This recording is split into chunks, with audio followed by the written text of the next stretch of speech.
Menteri Agama Nasaruddin Umar menghadiri perayaan dedikasi dan peresmian Gereja Katedral Makassar Kamis malam. Acara ini menandai pemberkatan Gereja Katedral Makassar oleh Nuncio Apostolik Vatikan untuk Indonesia, Monsinyur Piero Piopo, dan menjadi momentum bersejarah bagi umat Katolik di Indonesia Timur. Dedikasi Gereja Katedral Makassar tidak hanya peristiwa keagamaan bagi umat Katolik.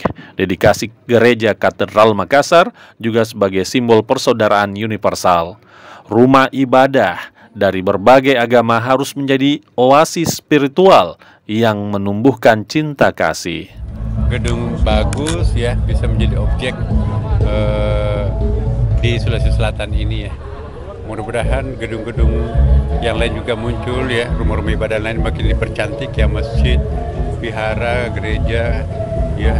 Itu perlu kita dandani supaya menjadi kebanggaan Sulawesi Selatan ya. Dan jangan hanya gedungnya bagus, tapi juga penghuninya juga berbanding lurus ya kan.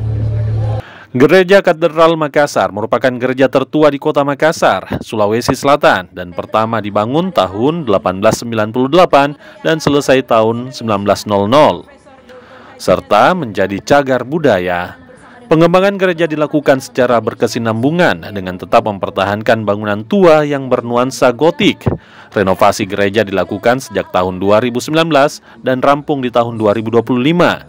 Gereja Katedral Makassar menjadi pusat pelayanan bagi 49 paroki, 7 kuasi paroki, dan 548 stasi yang tersebar di 3 provinsi wilayah di Uskupan Agung Makassar. Arif Tirtana, Kompas TV Makassar.